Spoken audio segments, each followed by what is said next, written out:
Well, hello and good day to you.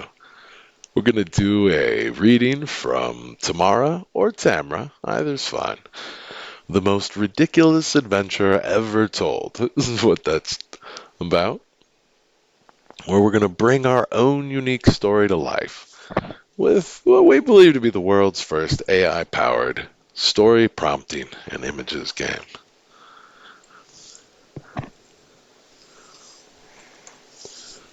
Now, if you're like me and just joining, let's go ahead and add some of those ideas as I fill out this character sheet. What do you think I should try? What kind of an adventure would you like me to read in the future? Today, let's do. I really like the adventure stories, so let's cook up something fun here with uh, Jacques Nor Rolkoff.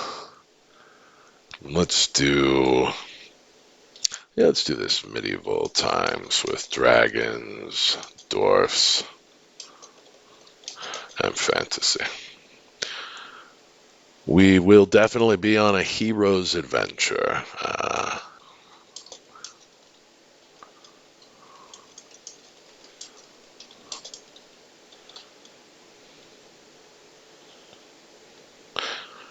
We would like to ultimately settle our own tribe and serve as one of its leaders. Personally, to meet a special someone to share my life and have children with. Jacques Nor survives fantasy times. And we're gonna go with we'll go with modern fantasy. The adventure begins. I love some of these. What does medieval times with dragons and dwarfs look like? How are we going to make a young man grow up and prove himself a hero of the story? These are so good. Custom prompts. If we don't want to choose the prompts we're given, we can make up our own. Love it. All right, it's officially story time at tmra.ai. Here we go. The character introduction. Jacques Norrolkoff was born and raised in the small village of Eldoria. He was always fascinated by tales of knights and dragons, dreaming of becoming a legendary hero himself. The villagers admired his bravery and determination, seeing great potential in him. Jacques Nor spent years honing his combat skills and studying the ways of the land, preparing for the day he would set out on his own adventure. He'd grown tired of the mundane village life and yearned for a grander purpose. With his heart full of hope, Jacques Nor embarked on his journey to find glory, face dangerous creatures, and ultimately fulfill his dreams of settling his own tribe and finding love. Ah, Jacques Narokov stood at the edge of the village, gazing out at the vast expanse of the unknown. The morning sun cast a golden glow across the rolling hills, and the sound of chirping birds filled the air. Jacques Nor's heart swelled with determination as he took a deep breath, ready to embark on his first adventure. As he made his way through the village, Jacques Nor couldn't help but feel a mix of excitement and apprehension. The villagers waved him off, their well wishes echoing in his ears. They'd always known he was destined for greatness, but Jacques Nor couldn't shake off the nerves that crept upon him. His first task was to venture into the deep forest, a place that was rumored to house dangerous creatures and hidden treasures. With his trusty sword, shield, and small bag of supplies, Jacques Nor set off on the winding path leading to the forest. The further he walked, the denser the trees became, casting a shadow over him. The sounds of rustling leaves and eerie whispers grew louder, but Jacnor refused to let fear consume him. He knew he had to press on. Ha! And now it is time for the interactions. What would you like to do next, adventurer? Draw your sword and charge the dragon? Look around for a hiding spot and try to evade. Attempt to reason and find a peaceful solution. Use your shield to protect yourself and wait for opportunity to strike. Use your knowledge of dragons to try and communicate with it. Do I have a good knowledge of dragons? Use your bag of supplies to distract the dragon and make your escape.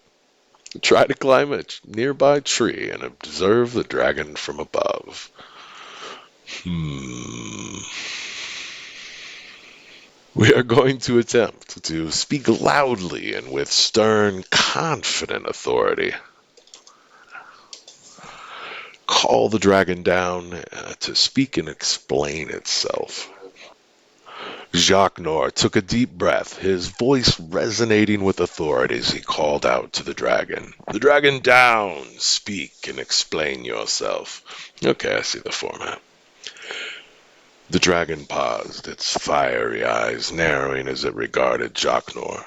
Slowly it descended to the ground, its massive wings creating a gust of wind. Jacques Noir stood his ground, his heart pounding in his chest, but his resolve unwavering. I know spells. Draw the sword and prepare to fight the dragon.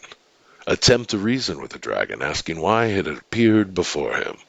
Use his shield to protect himself from any potential attacks. Cast a spell to calm down the dragon and establish peaceful conversation.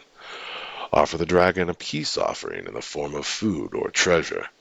Use knowledge of dragon lore to communicate with the creature. Step back and observe the dragon's behavior before deciding his next move.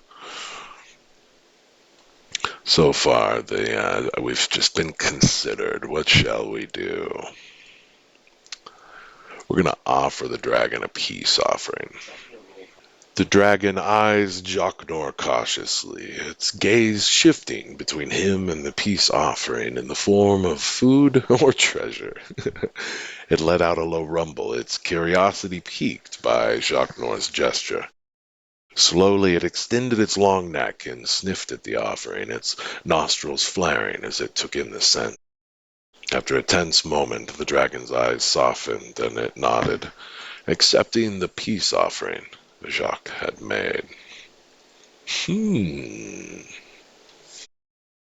Draw a sword. It really wants me to fight this thing. Draw your sword and challenge the dragon. Attempt to communicate with the dragon using gestures and body language. Offer to help the dragon with a problem or task. Ask the dragon if it knows of any other dangers lurking in the forest. Try to befriend the dragon by sharing stories of your village and its people. Back away slowly and leave the dark forest, avoiding any potential confrontation. Or inspect the area for any clues or signs of other creatures nearby.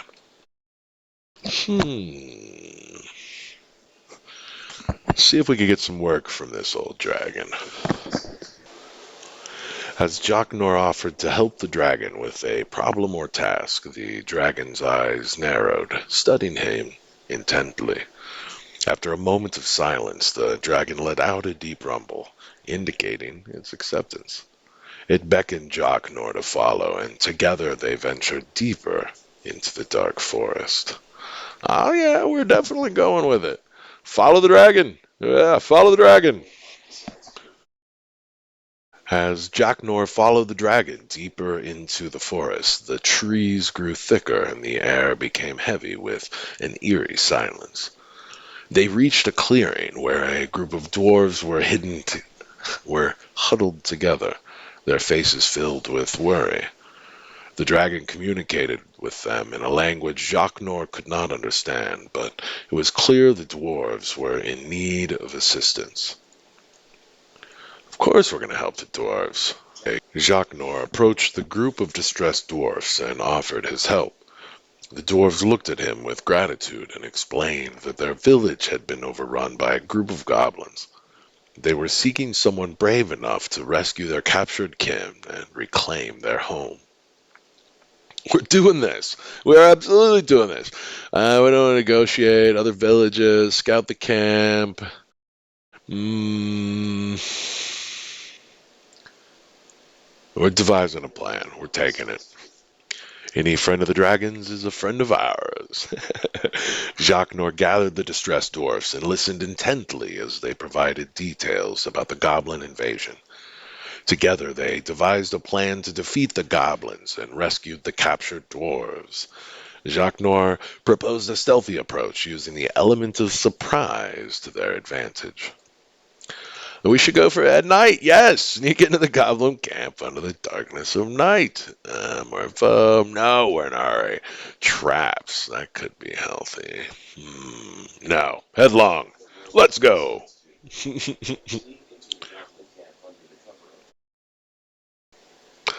I am loving these images. Under the cover of darkness, Jacques Nor and the group of dwarves stealthily made their way into the goblin camp. They moved silently, careful to avoid any patrols or guards. As they approached the center of the camp, they could hear the goblins celebrating and boasting about their recent victories. Oh, that makes my blood boil. We're going in, going in, going in, going in. Nope, nope, nope, nope. A distraction is useful. Nope. Signal the attack and move in aggressively.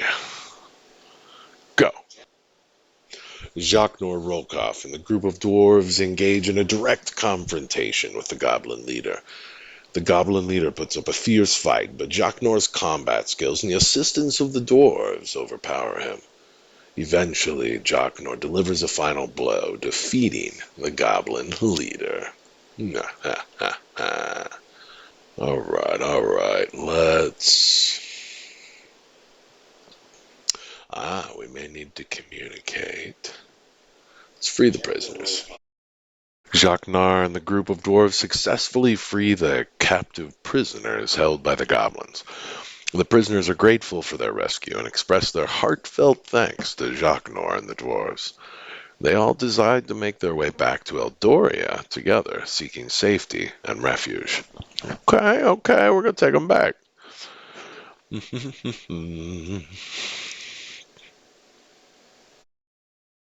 Let's do it. Let's take them back. Jacques Nar and the group of dwarves lead the prisoners back to Eldoria, ensuring their safety. As they approach the city gates, the guards recognize Jacques Nar and open them, allowing everyone to enter. The citizens of Eldoria cheer as they see the prisoners being freed and celebrate Jacques Nor's heroic actions. The prisoners express their gratitude once again and promise to spread the word of Jacques Nor's bravery throughout the land. Ha! Brilliant. We're doing well. We're doing well.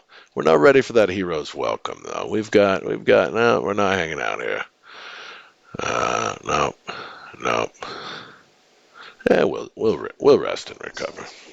Jacques Nor and his companions arrive at the inn in Eldoria, where they rest and recover from their long journey. The innkeeper welcomes them warmly and provides them with comfortable beds and a hearty meal. Jacques Nor takes the opportunity to reflect on their recent adventure and praise they receive from the citizens of Eldoria. Alright, I do want to seek that dragon out. I feel like I would like to seek out the dragon.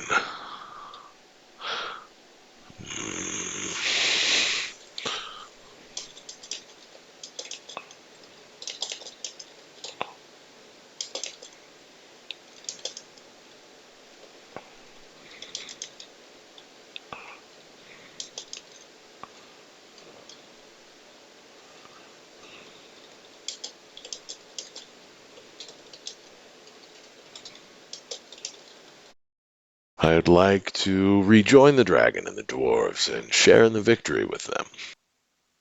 Jacnor and his fellow companions head out of town in search of the dragon and the dwarves to share in the victory with them.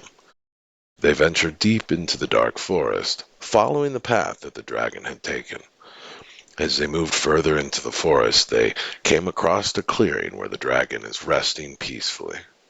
Surrounding the dragon are the grateful dwarves who are celebrating their newfound freedom.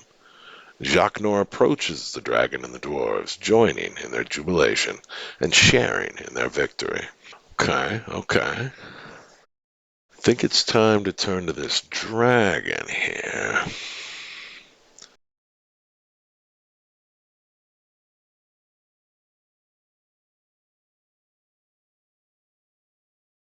Let's attempt to convince the dragon to become my companion. I'd like to have a dragon as a companion. Jacnor approaches the dragon, his heart filled with admiration and respect. He speaks to the dragon in a calm and sincere tone, expressing his desire for companionship and potential for a great alliance between their two species. The dragon listens intently, its eyes reflecting curiosity and contemplation. After a brief moment of silence, the dragon responds with a deep rumbling voice. It acknowledges Jacor's bravery and offers its own thoughts on the matter. Hmm. Yeah, it sent us on a good journey before. Let's see what it's got in store. Jacnor offers to assist the dragon in any way it may need.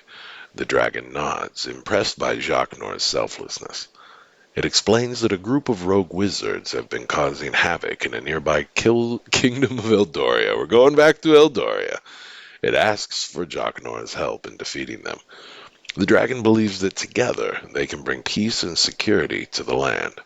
Jacnor agrees without hesitation, eager to prove himself and to protect his homeland. Gotta know what we're getting into this time.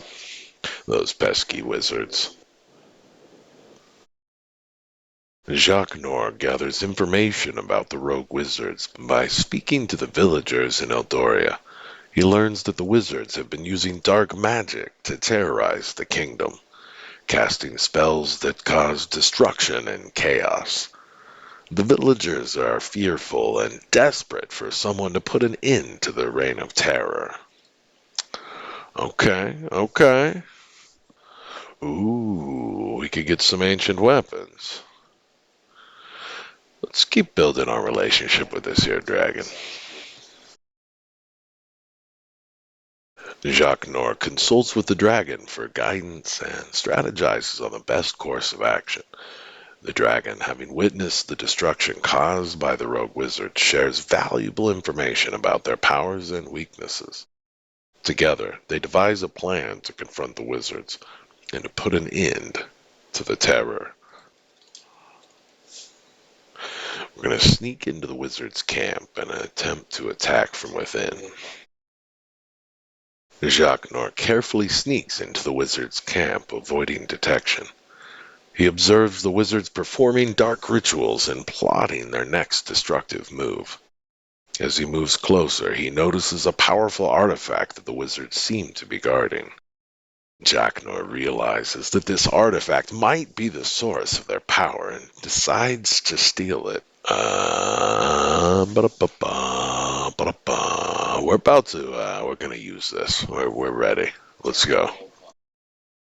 Jacnor carefully approaches the artifact, his heart pounding with anticipation. As he reaches out and touches it, feeling a surge of power course through his veins. Without hesitation, he lifts the artifact high above his head and aims it at the unsuspecting wizards. Blast them with the beam! Create a protective force field. Teleport! Summon a creature. Absorb their magic. Control their minds. This is great. We're summoning an elemental. That's exactly what we should do. As Jacnor lifts the artifact high above his head, a surge of energy emanates from it. Oh my gosh, look at this thing. Suddenly, the air around him begins to crackle and shimmer. A blinding light engulfs the area, and from within it emerges a towering creature made entirely of fire. It roars with a deafening sound, sending tremors through the ground. The elemental creature, fueled by the artifact's power, stands ready to unleash its fiery wrath upon the unsuspecting wizards. Let's get it! Get 'em! Ah, that is great. The elemental creature obeys Jacques Noir's command and lunges at the wizards in a ferocious roar. Ah, it still looks great. Flames erupt from its body, engulfing the wizards in an inferno of scorching heat. The wizards desperately try to defend themselves with their magic, but the sheer power of the elemental creature overwhelms them. One by one, they are consumed by the flames until nothing is left but charred remnants. Oh, it's so intense.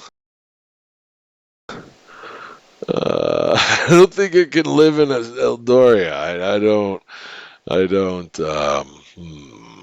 Here's what we're gonna do.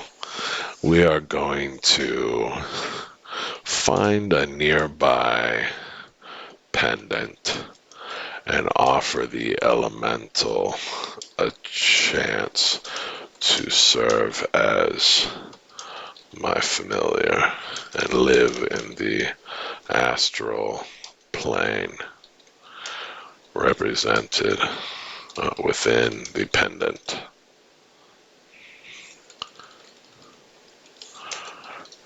Within the pendant when not summoned.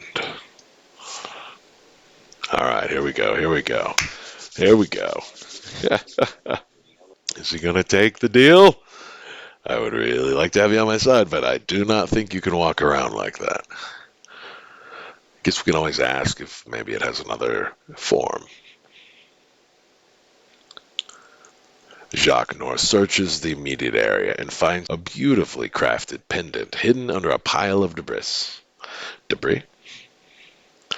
He holds it up, offering it to the elemental creature. The creature, sensing Jacques Noir's sincerity, nods its head and allows itself to be bound to the pendant. Yes! Let's see.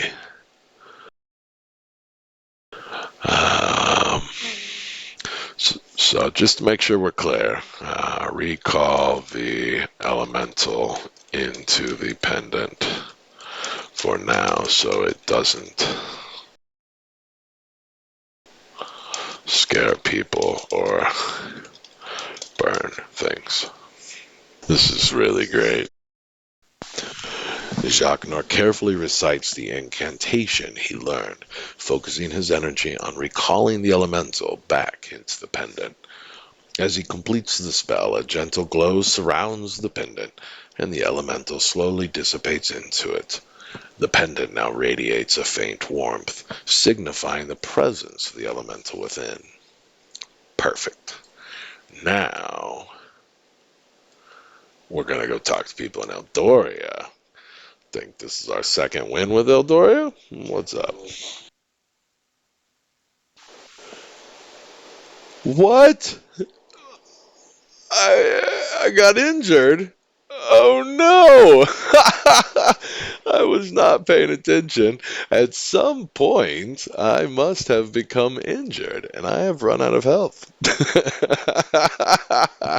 That is fantastic.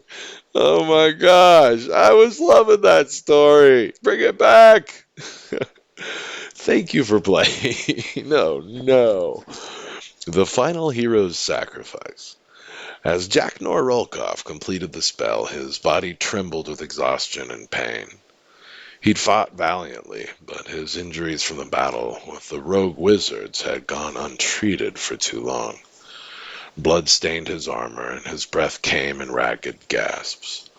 Yet with the elemental safely returned to the pendant, a sense of accomplishment washed over him. Why? I don't like it. With a wary smile, Jacques looked down at the pendant, its faint warmth reminding him of the power he had harnessed through his adventures. He'd grown up in Eldoria, a small village that now seemed so far away in his memories.